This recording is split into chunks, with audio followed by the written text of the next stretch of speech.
Bienvenidos a Somos Iglesia, donde nos congregamos cada domingo como comunidad de fe en la cual nos unimos en adoración, enseñanza y compañerismo.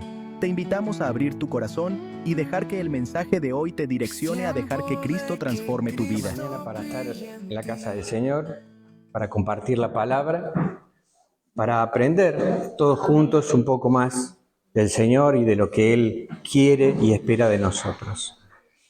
¿A cuánto nos ha pasado aún cuando comenzamos en los caminos del Señor y aún ahora que muchos hemos pasado bastante tiempo en las cosas de Dios, cuánto nos ha pasado el por ahí no saber o no entender hasta qué punto nosotros debemos tomar en cuenta el Antiguo Testamento? Hay mucha polémica al respecto a esto, si los cristianos en la actualidad deben o no guiarse por o dejarse o sujetarse a las leyes del Antiguo Testamento. Hay muchas tendencias, otros son absolutamente neotestamentarios y dicen que el Antiguo Testamento quedó totalmente abolido. Hay otros que dicen que no, que hay que seguirlo respetando. Y vamos a ver en esta mañana, porque eso va a quedar a criterio de cada uno, o lo que sienta que Dios le dice a cada uno, luego que hayamos compartido esta palabra, ¿no? ¿En dónde debe estar parado el cristiano en la actualidad? Si en el Nuevo Testamento o en el Viejo Testamento o en ambos. Pero Dios va a hablar a cada uno y lo va a posicionar acorde a sus propósitos y acorde a sus necesidades. Tenemos que entender que cuando el pueblo de Israel sale después de la esclavitud de 400 años de Egipto, era un pueblo que había sido esclavo y que no estaba organizado, que era un pueblo que no, se dejaba dirigir por Dios, pero hasta ahí nomás. Cuando llegan a la tierra prometida, de la mano de Moisés primero y después de Josué, el pueblo de Israel debía organizarse. Esta organización Dios se la encomendó a Moisés. Moisés, en el monte Sinaí, tiene una charla con Dios y Dios le imparte las leyes. Primeramente, los 10 mandamientos, que cuando desciende Moisés, como sabemos, y el pueblo estaba adorando o fuera de las cosas de Dios, rompe las tablas. Nuevamente después Moisés sube al monte y se contacta o tiene esa relación íntima con Dios, y el Señor nuevamente le da todas las leyes para el pueblo de Israel.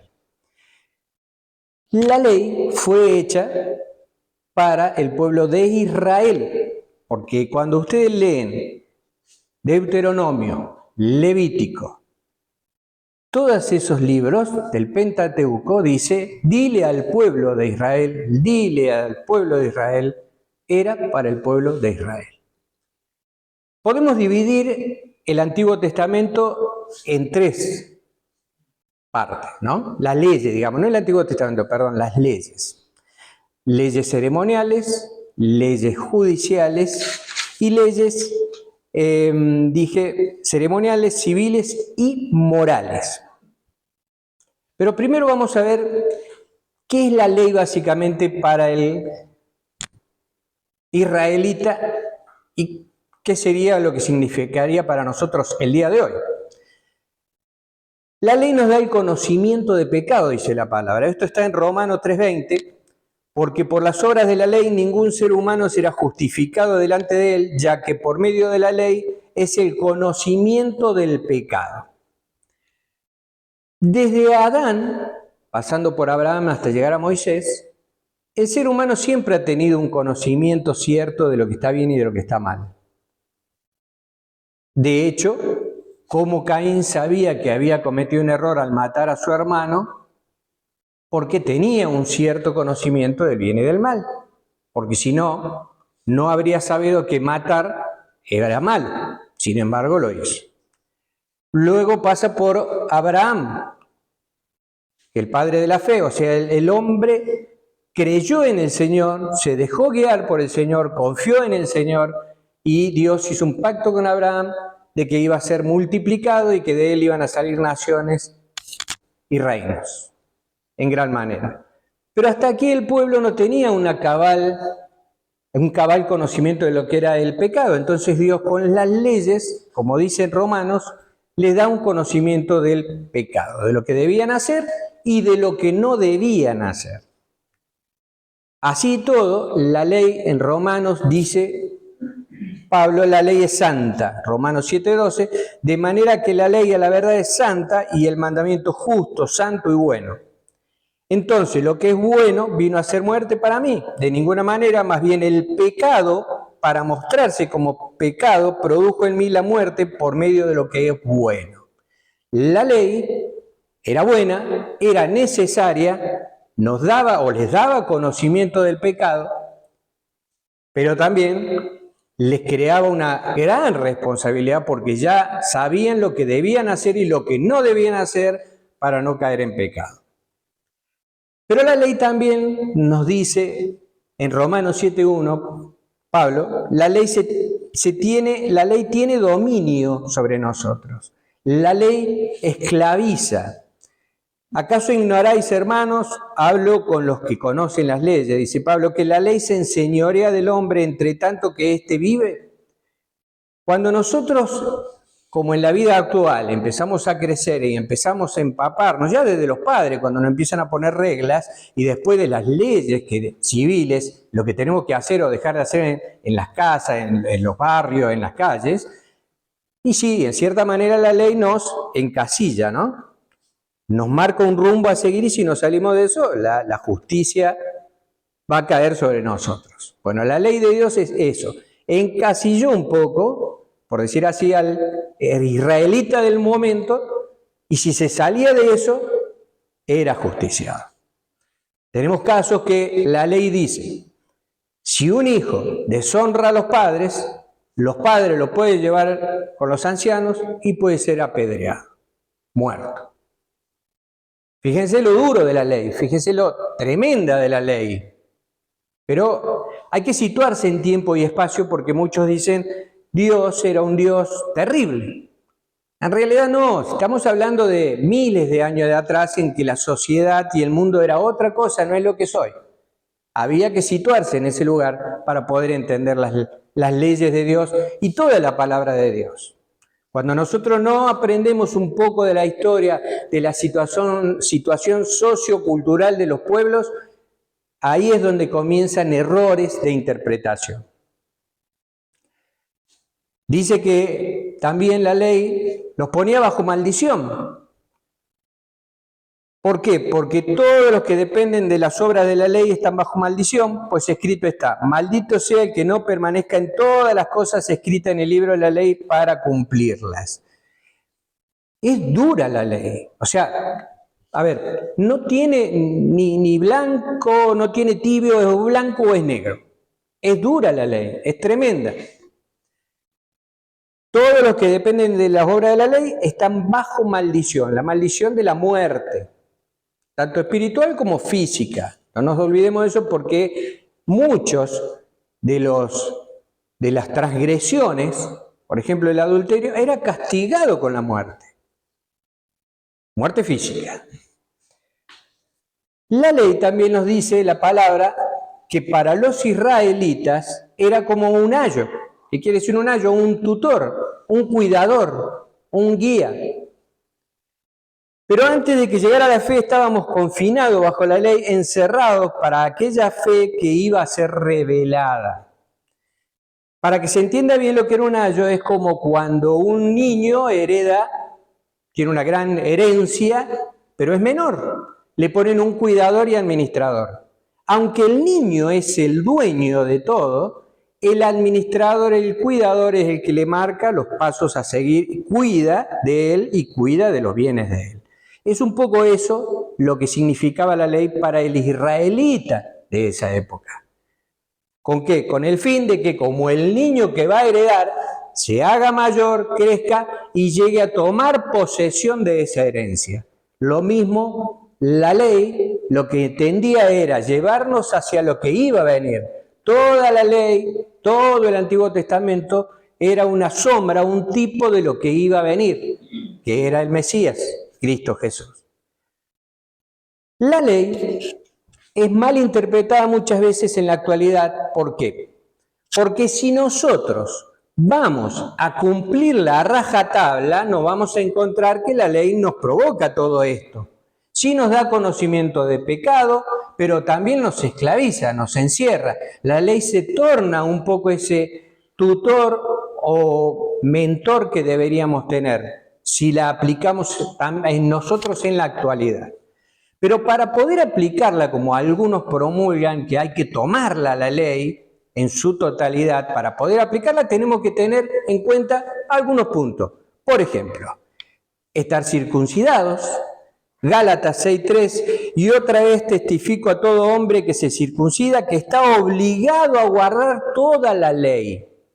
Cuando alguno dice que tenemos que cumplir la ley, porque los hay, la pregunta sería, ¿está circuncidado? Si no está circuncidado, no está guardando toda la ley. Otra condición, podríamos decir, para poder seguir el Antiguo Testamento sería ser judío. Éxodo 5:1 nos dice, llamó Moisés a todo Israel y dijo, oye Israel, los estatutos y decretos que yo pronuncio hoy en vuestros oídos, aprendedlos y guardarlos para ponerlos por obra. O sea que si vamos a aplicar toda la ley en esta vida nuestra hoy actual, ya tenemos dos condicionamientos, estar circuncidados y ser judíos o israelitas. Otra condición es, se debe hacer todo, cumplir toda la ley, toda. Santiago 2:10 nos dice, porque cualquiera que guarde toda la ley, pero ofenda en un punto, se hace culpable de todo. Por eso a veces es llamativo, notable y hasta triste cuando algunos dicen, no, hay que cumplir la ley. Está bien, pero no una cosa, todas las cosas de la ley. Porque no es cumplir algunos puntos que vamos a ver, es cumplir toda la ley para que esa ley tenga validez como la tenía o la debía tener en su momento. La ley también implicaba sacrificar animales para distintas situaciones en la vida del israelita, desde agradecimiento hasta pedir perdón. Hebreos 9:22 dice, y según la ley casi todo es purificado con sangre, y sin derramamiento de sangre no hay remisión. Por ende, nosotros, si vamos a aplicar la ley en nuestra vida actual, deberíamos sacrificar animales. Ahora bien, si esos puntos no se hacen, evidentemente no estamos cumpliendo la ley, por ende no sirve de nada cumplir alguno de los puntos porque no nos va a cambiar en nada la vida, no nos va a llevar hacia la salvación, no nos va a llevar hacia Dios necesariamente.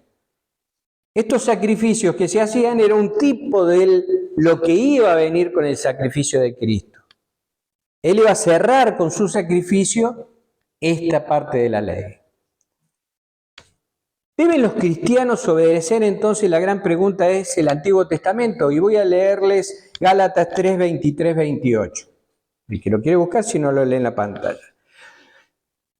Dice Pablo, sin embargo, antes de que llegara la fe, estábamos bajo la vigilancia de la ley, que es lo que dije hace un momento, estábamos bajo custodia, esperando la fe que estaba a punto de ser revelada.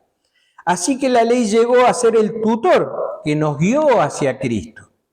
¿Era mala la ley? No, la palabra dice que era santa, que era justa, que era buena. O sea, no con el decir que no debiéramos tomar toda la ley o tomar la ley quiere decir que sea mala, era buena.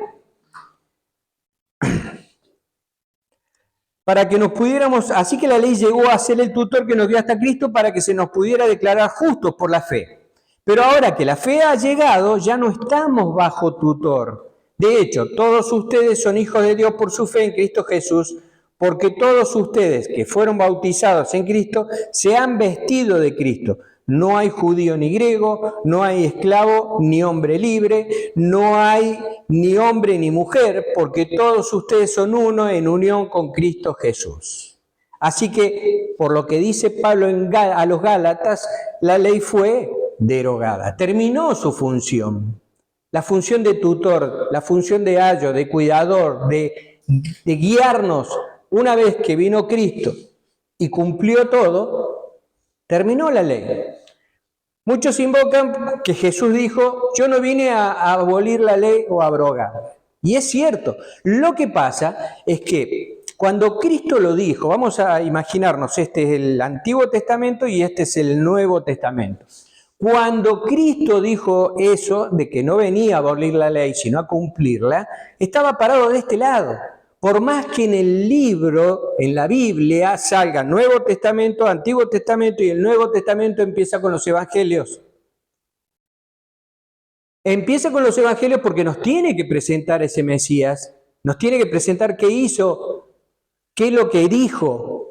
Por eso empieza con el Evangelio, pero esa porción de los Evangelios, hasta el libro de los Hechos, es el Antiguo Testamento, si se quiere, o es parte de la ley todavía. Por eso Jesús dice que llegó a la cruz sin mancha, sin error, habiendo cumplido todo. Por eso la palabra dice que no iba a dejar la ley hasta que se cumpliera una jota, una tilde, todo.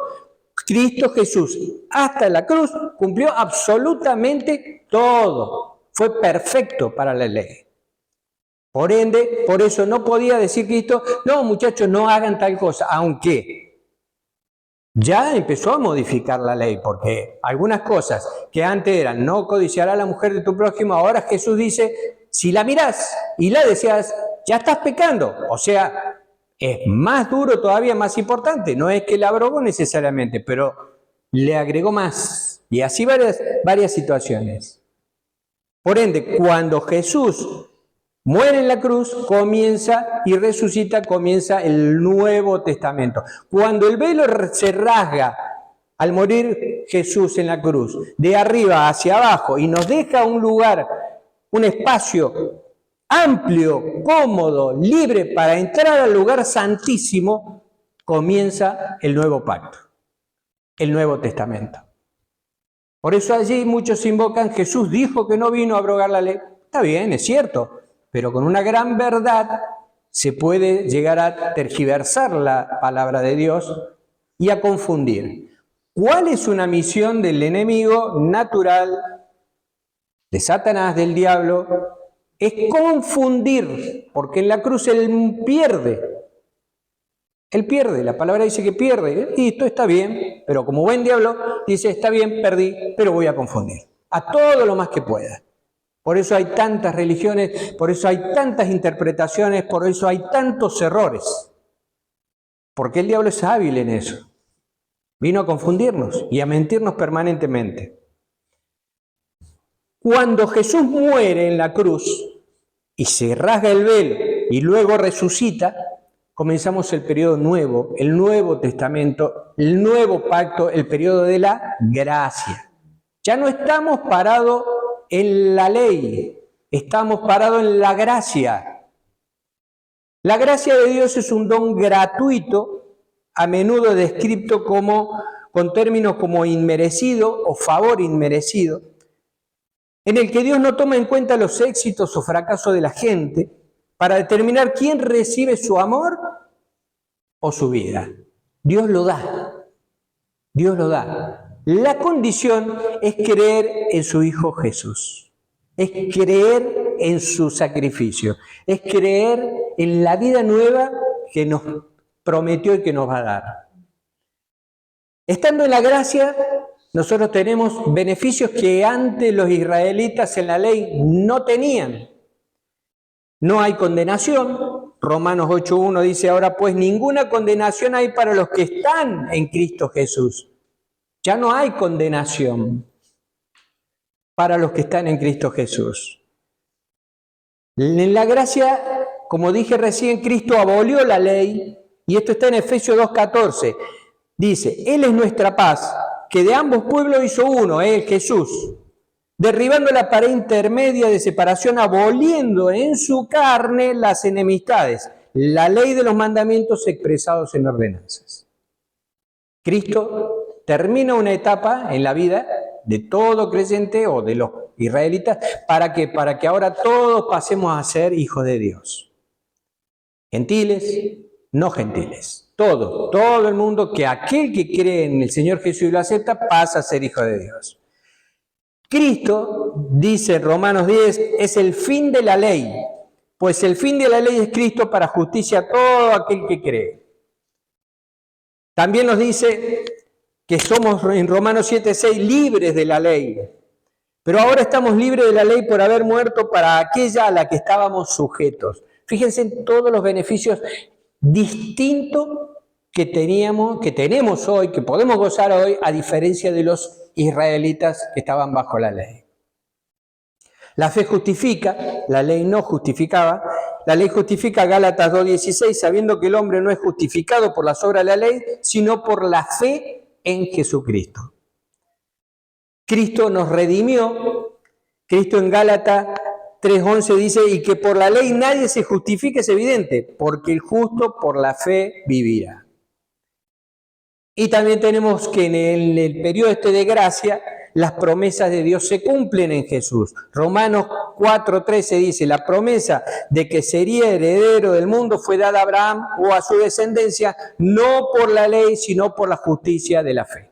Cuando el Señor hace un pacto con Abraham y le da la promesa de que iba su descendencia a multiplicarse de gran manera, era por la fe de Abraham. Y esa fe vuelve, o estaba ahí siempre, pero vuelve y se refleja y se expande en Cristo Jesús hacia nosotros. Si nosotros tenemos fe en Él, tenemos la promesa que Dios en algún momento le dio a Abraham. Como dije al principio, la ley se divide o se puede dividir para entenderla en tres.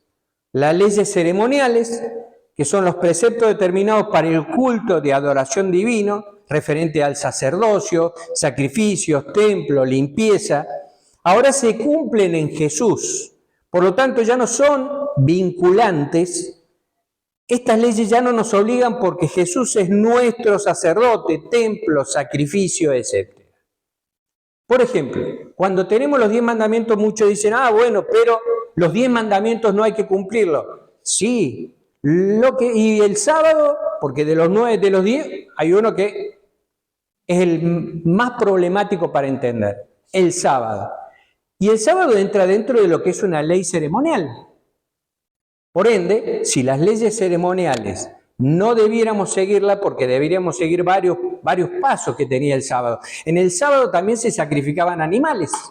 Debiéramos sacrificar animales. La palabra de Dios nos dice que ahora Cristo es nuestro descanso, nuestro sábado. No el sábado de los 10 mandamientos. Pero ya voy a llegar a esos 10 mandamientos de vuelta.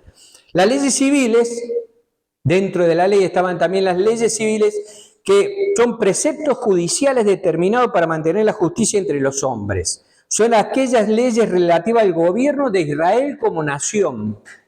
Por ende, ya no podemos aplicar las leyes que eran para una nación en nuestra vida diaria porque tenemos nuestras propias leyes en nuestra nación, en nuestra actualidad. Romanos 13:1 dice que debemos obedecer a nuestro gobierno secular porque Dios obrará a través de él. Y por último están las leyes morales, que ahí es donde está el quid de la cuestión. ¿Por qué? Porque veníamos diciendo, ¿debemos o no debemos cumplir las leyes? La ley de Dios. Las leyes civiles no, las leyes ceremoniales no, pero las leyes morales sí. No hay que confundirse con eso, porque si dice, no matarás, es una ley eterna, es una ley moral. No debían matar antes ni debemos matar ahora. No codiciarás, no debían codiciar antes y no debemos codiciar ahora. Son leyes morales. Las leyes morales no tienen fin, no caducan. Las leyes morales están para que las cumplamos y son parte del Nuevo Testamento. Jesús citó varias veces todos los puntos del decálogo de los 10 mandamientos, los citó en distintas oportunidades. Lo que no citó Jesús fue el sábado. Pero el resto tiene todas las citas en el Nuevo Testamento. Por ende, Jesús lo reafirma a estas leyes morales. Las leyes morales son dictados como una ley natural que se refiere a mandatos que prohíben cosas como la violencia, el robo, asesinato, etc. Estas leyes todavía nos obligan, a pesar de que Jesús cumplió con su requisito a través de una vida sin pecado. Todavía nos obligan esas leyes. Esa es la ley que sí debemos seguir. No debemos dejarnos que nos confundan o confundirnos que todo el Antiguo Testamento, todas las leyes antiguas debemos seguirlas.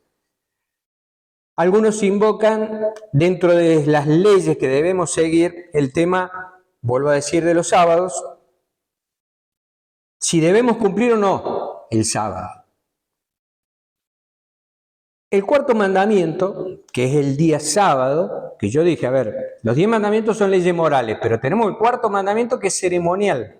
Los 3 primeros o los 4 iban dirigidos al Señor directamente y los otros a nosotros. El cuarto mandamiento dice en Deuteronomio 5, 12 y 14, porque en 6 días hizo Jehová los cielos y la tierra, el mar y todas las cosas que en ellos hay, y reposó en el 7º día. Por tanto, Jehová bendijo el día de reposo y lo santificó. Éxodo 20, 11. Significa que el día de reposo es una conmemoración del Creador. En el Antiguo Testamento las leyes del día de reposo eran las siguientes. Número 28, 9, 10. Más el día de reposo, 2 corderos de 1 año sin defecto y 2 décimas de flor de harina amasada con aceite como ofrenda, con su libación es el holocausto de cada día de reposo. Fíjense, a ver, si vamos a cumplir el sábado como día de reposo, bueno, ya está, tenemos que hacer una ofrenda. Lo dice acá Números 28, 9, 10, lo pueden leer. Cada día de reposo lo pondrá continuamente en orden delante de Jehová en nombre de los hijos de Israel como pacto perpetuo. Delante de los hijos de Israel como pacto perpetuo. Levítico 24, 5. O sea, es para los hijos de Israel, no es para nosotros. Hay mucha confusión con eso. Y esto viene un poco a que en el grupo que tenemos de la iglesia de WhatsApp, vino esa pregunta y empezamos a tratar de explicarnos. A veces nosotros los cristianos nos ponemos piedra a nosotros mismos, buscándole, estoy preocupado porque no sé si cumplo con el Señor, porque no sé si debo guardar el sábado o no.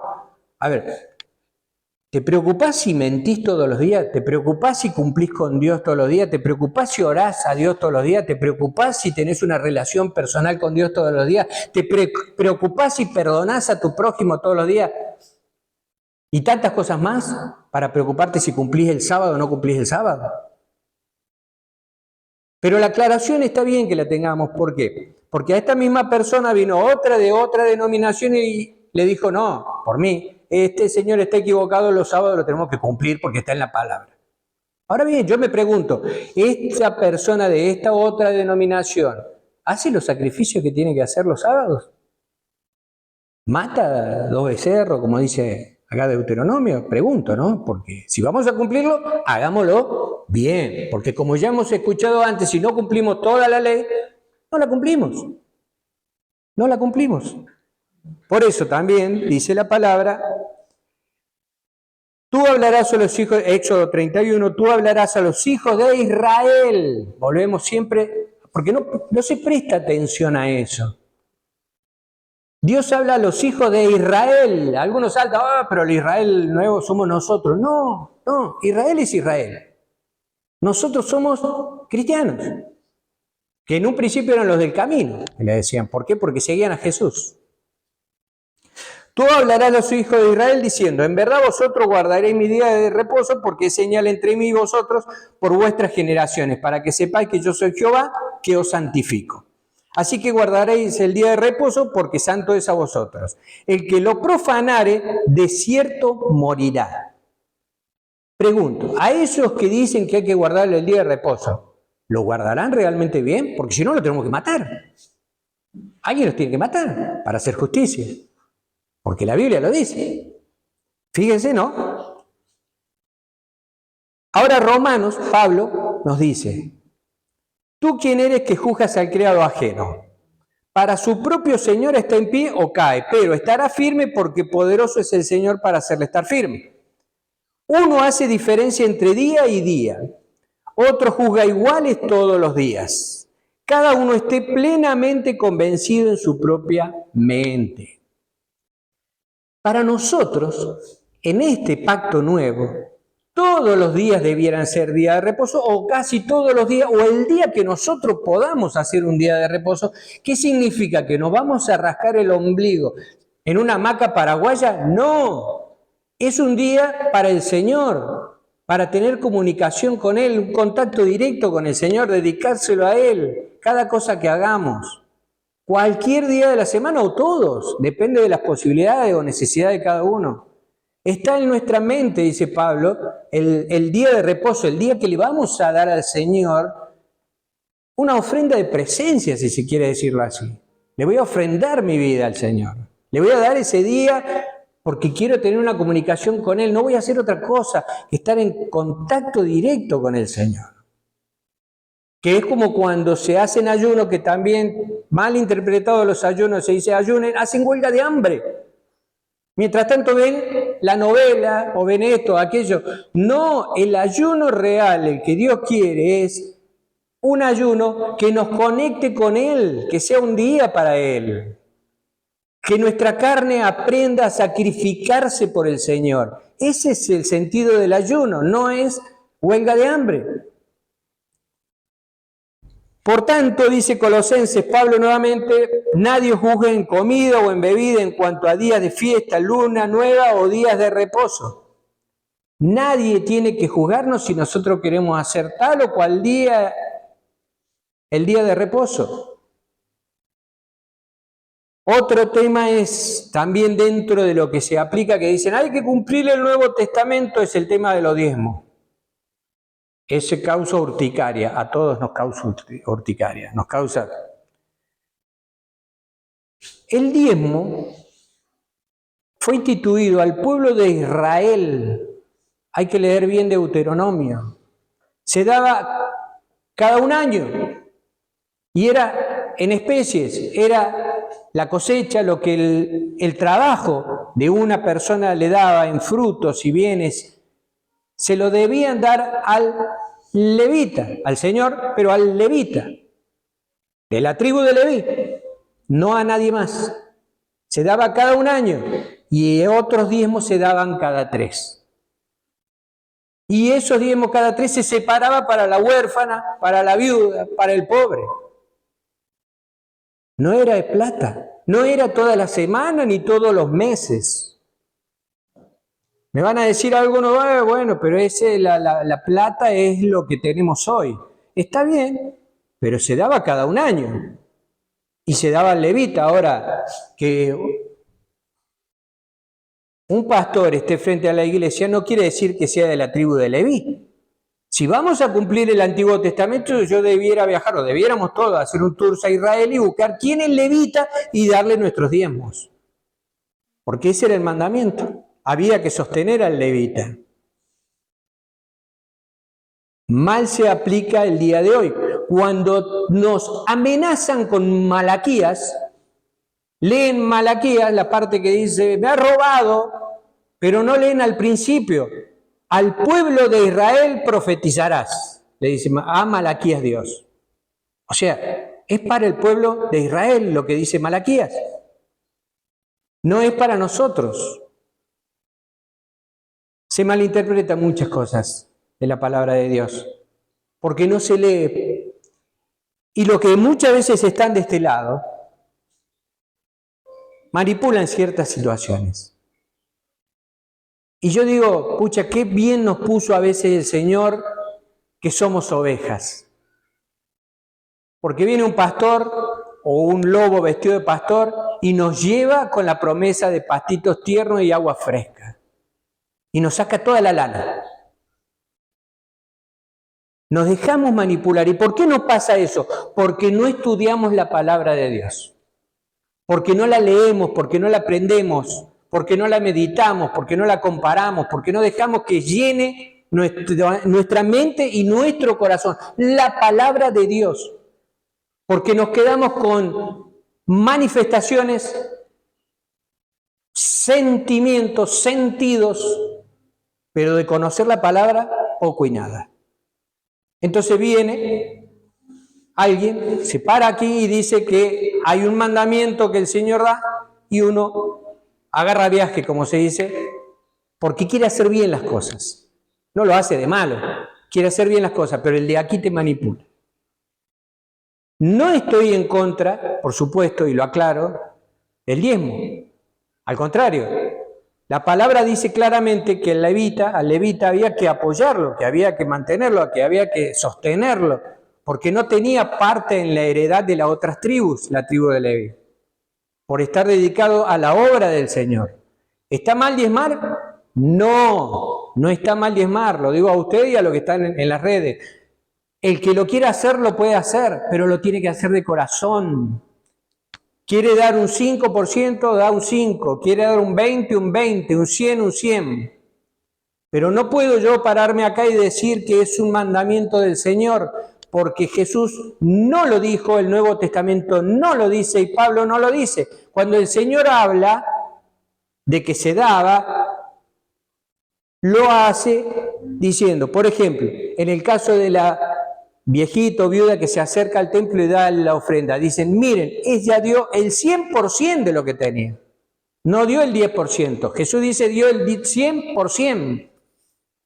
Pablo dice, las ofrendas, lo que quieran dar, denlo de corazón y alegres, contentos. De eso se trata la gracia, a diferencia de la ley. La ley nos obliga o los obligaba. No había opción, había que hacerlo sí. Por eso dice en la ley, indefectiblemente diezmarás. No había término medio. Indefectiblemente diezmarás. Y si no cumplíamos la ley, podíamos morir. En el Nuevo Testamento, bajo la gracia, Dios quiere que todas las cosas surjan de nuestro corazón, por voluntad, porque nos nace, porque sentimos un deseo de hacer tal o cual cosa.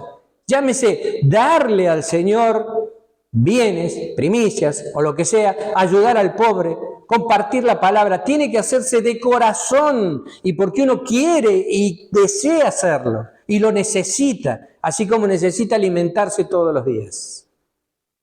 Esa es la diferencia entre el Antiguo Testamento y el Nuevo Testamento, entre la ley y la gracia. Para finalizar, la pregunta nos queda a cada uno de nosotros: ¿debemos seguir aplicando las leyes del Antiguo Testamento a nosotros hoy en día? Diría que no, en el caso mío personal.